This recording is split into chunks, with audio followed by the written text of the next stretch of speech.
नमस्कार जी। मैं सप्तऋषि महर्षि सुषैन अपने सप्तऋषि महर्षि सुषैन फाउंडेशन द्वारा एक नई सीरीज, एक नए एपिसोड, उस एपिसोड का नाम है हम आज खाने से संबंधित बात करेंगे। खाना यानी कि हमारे जीवन की सबसे अनमोल और बहुमूल्य ज़रूरत है जीवन को जीने के लिए।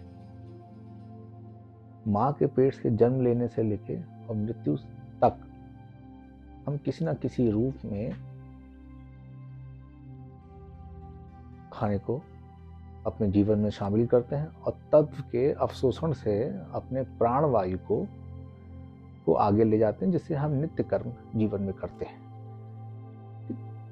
जैसे जैसे समय बदलता रहा, आधुनिकता के साथ हमारे खान पान में विभिन्नताओं से बहुत सारे बदलाव आए। हर जगह का, हर हैबिटेट का अपना एक कॉन्टिनेंटल फूड होता है और सभी हैबिटेट्स की अपनी अपना एक नेटिव फूड होता है और जिसको लोग बहुत अच्छे से पसंद करते हैं और खाते भी हैं। लेकिन जैसे जैसे हम आगे बढ़ते जा रहे हैं, हमारा खाने का जो तरीका है वो तो बदला ही बदला है और खान पान का इसमें इतने नए इतने साइंटिफिक एक्सपेरिमेंट्स हुए हैं और इसमें इतना व्यापारीकरण हो चुका है आज कि नित्य रोज नए बदलाव किए जाते हैं फूड्स में, नए रोज एक्सपेरिमेंट्स किए जाते हैं। ऐसा नहीं कि मैं कुछ नई बात कहने जा रहा हूँ, मैं सिर्फ वो बात कहने जा रहा हूँ कि आज खान पान में, आज हमारे जीवन के साथ वो खिलवाड़ होने लगा है कि आज हमारा जीवन का पता ही नहीं कि हम कितनी बीमारियों से ग्रसित हो गए हैं। आज हर चीज में इतनी मिलावट हो गई है, लगभग ऐसा ये नहीं कि पहले नहीं था, लेकिन अब पहले से कहीं ज्यादा हो गया है। हमारे दादा परदादाओं के समय में तो मिलावट थी ही नहीं। हर चीज में मिलावट है, चाहे वो छोटे से छोटा व्यक्ति हो या बड़े से बड़ा व्यक्ति हो। यदि वो फूड इंडस्ट्री में है तो वो मिलावट करता ही करता है। और बचपन से सबसे पहली मिलावट शुरू होती है दूध से। हर दूध में पानी मिला दिया जाता है या किसी न किसी कारण से दूध के उत्पादन को बढ़ाने के लिए ऑक्सीटोसिन का इंजेक्शन लगा दिया जाता है। हर बचपन से लेके मृत्यु के जीवन के आखिरी पड़ाव तक हम कहीं ना कहीं, ठीक है, अपने जीवन से खिलवाड़ कर रहे होते हैं और लोग भी हमारे साथ खिलवाड़ कर रहे होते हैं, ठीक है। और इसी के पैरेलल एक जो कहते हैं जीवन से पैरेलल एक हेल्थ इंडस्ट्री जिसको कि ना वो भी बढ़ती चली जा रही है। फूड इंडस्ट्री तो बढ़ ही रही है, साथ में आपकी हॉस्पिटल इंडस्ट्रीज भी बढ़ रही है, ठीक है। कहीं ना कहीं इसको यदि कंट्रोल नहीं किया गया तो ये बहुत दिक्कत होगी। अभी आपने रिसेंटली सुना होगा एवरेस्ट मसाले, ठीक है, जिसमें कितनी मिलावट होती है। मैं तो बहुत हद तक चीज़ों को जानता हूँ, चाहे बाबा रामदेव के मसाले हों कि किसी तरह के कोई भी मसाले हों, बिना मिलावट के वो आप तक पहुंचते ही नहीं। सिर्फ मसालों की बात नहीं कर रहा हूं, मैंने अभी दूध के उत्पादनों में बात की। हर चीज में मिलावट है। अब तो न्यू जनरेशन के साथ साथ हर खान पान की चीजों में मिलावट है। जितने कोल्ड ड्रिंक्स हैं उन सब में मिलावट है। हम कहाँ जा रहे हैं हमको पता ही नहीं, ठीक है। ये शारीरिक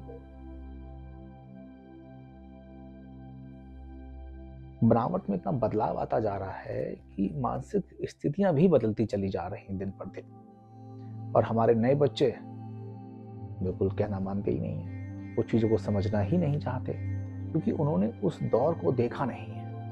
उन्होंने सिर्फ इस आधुनिकता को देखा है कि जहाँ पे सिर्फ एक ऐप के थ्रू आप ब्लिंकिट के थ्रू पहुँच जाते हैं, स्विगी तक पहुँच जाते हैं, जोमेटो तक पहुँच जाते हैं, आप किसी भी रेस्टोरेंट तक बहुत आसानी से पहुँच जाते हैं।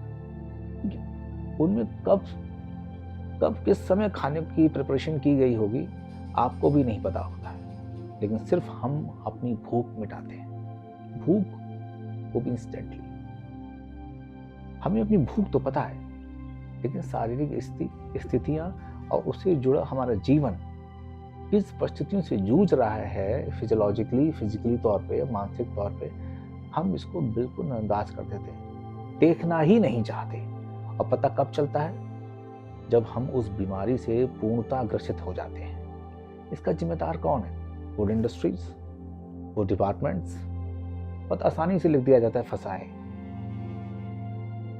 बहुत आसानी से लिख दिया जाता है कि हाँ ये सभी मान्यताओं को के द्वारा ये पारित है, इसमें कहीं भी कुछ मिलावट नहीं है।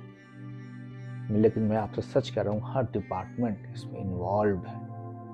और डिपार्टमेंट जहाँ ना भी हो, वो भी एक पानी के बतासे वाला भी ठेले पे वो भी उसमें मिलावट करता है। हर जगह हमारे जीवन से खिलवाड़ हो रहा है। आज हम खिलवाड़ होते होते ये हो गया है कि हम आज बीमारियां तो बहुत दूर की बात है, आज कैंसर इतना आम हो चुका है कुछ कहने की नहीं। यानी कि हमारे बच्चे पीड़ित हो रहे हैं। आज वो पीढ़ी पीड़ित हो रही है जो कि हमारे फादरली जनरेशन के हैं, उनको कैंसर हो रहा है। क्या इससे पहले मिलावट थी? ये बीच कहीं ना कहीं बीच में मिलावट शुरू हुई है, तो उसकी भी जिम्मेदार कौन है? फूड इंडस्ट्री तो है ही है। हमारी अपनी खुद की जिम्मेदारी भी बनती है कि हम अपने बच्चों को और खुद को इन चीज़ों से परहेज रखें, परहेज करें। लेकिन सबसे बड़ी जिम्मेदारी किसकी है? जिसको हमने चुना अपने मत अधिकार के थ्रू, जिसे कहते हैं जिसे कहते हैं ना कि मतदान एक मतलब हमारी मर्जी से दिया गया हुआ एक मतदान, जिसको कि एक बहुत बड़े फेस्टिवल के तौर पे भी हम मनाते हैं, जिसको इलेक्शन डे कहते हैं, इलेक्शन फेस्टिवल कहते हैं। ठीक है, इसमें हम चुनते क्या हैं अपने मतों से? एक राजनेता को, फर्स्ट मैन ऑफ इंडिया या first women of India, called president, prime ministers और सो कॉल्ड विधायक, मिनिस्ट्रीज, ये सब कहीं ना कहीं पूर्णतः जिम्मेदार है। सबको सब कुछ पता है, लेकिन हम अपनी इकोनॉमी को किस हद तक इम्प्रूव करते हैं और हेल्थ से किस तरह कॉम्प्रोमाइज करते हैं, मेरी समझ से परे है। ठीक है, शराब सबको पीनी है, सबको पीनी है शराब, और हम कहते हैं कि हम सनातनी हैं। हम आज के सनातनी नहीं है, हम तो आर्यंस हैं। हमारा सनातन तो सबसे जुड़ा है, लेकिन उसको सोमरस कहा जाता था, आज उसको रोमरस कहा जाता है, या फिर रोम में बस गया है वो। सोचिए कितनी आर्थिक स्थिति और कितनी पारिवारिक स्थितियों और कितने कलोसियों से गुजरते हैं, क्या अंदाजा है आपको? आपने बड़ों को तो दे ही दिया है सोमरस, छोटे बच्चों को आपने कोल्ड ड्रिंक्स दे दिए हैं, सॉफ्ट ड्रिंक्स दे दिए हैं। ठीक है, एक चीज और, अब तो वो समय भी कहाँ दूर रह गया है। हम तो सब जगह देखने को मिलता है कि रेस्टोरेंट्स कम बार हो गए हैं।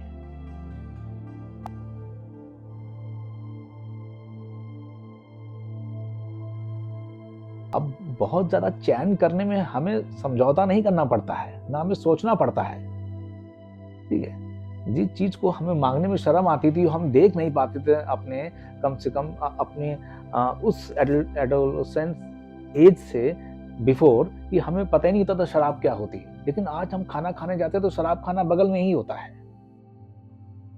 तो हम इतने आधुनिक हो गए हैं कि सिर्फ पेरेंट के साथ डोसा खाने जाते थे या वैसा खाना खाने जाते थे, आज हम सिर्फ सुबह पेरेंट के साथ गए और शाम को फ्रेंड के साथ गए, और वो रेस्टोरेंट कम बार, और कहां से कहां पहुंच गई जिंदगी हमारी। क्या हमारे नेताओं को ये नहीं पता कि जब लाइसेंस दिया जाता है तो क्या सोच के दिया जाता है? सिर्फ व्यापारीकरण ही करना है, या सिर्फ हमें अपने देश को इसी तरीके से इन्हीं पैसों से आगे बढ़ाना है, या देश की वृद्धि या आर्थिक स्रोत इन्हीं कारणों से आगे बढ़ने हैं? यदि एक प्रधानमंत्री इन चीजों पे अंकुश नहीं लगा सकता, इससे जीवन सुरक्षित रह सके, ठीक है, तो ये हमारे लिए डूब मरने की बात है। उस लोकतंत्र को डुबो देने की बात है, जहां पे प्राण खुद ही एक राजनेता, खुद ही एक प्रधानमंत्री चाहे वो सत्तारूढ़ पार्टी का हो या विपक्ष का हो, वो हमारे प्राण हम ही से छीन लेना चाहता है। ये एक नई मौत है जो हमको नए तरीके से दी जा रही है। ये हमें तय करना है कि हम जीना चाहते हैं या उन मतों से, या उस मत हम दे के और अपनी मर्जी से मत से हम किस चीज की तरफ जा रहे हैं, ये हमें तय करना है।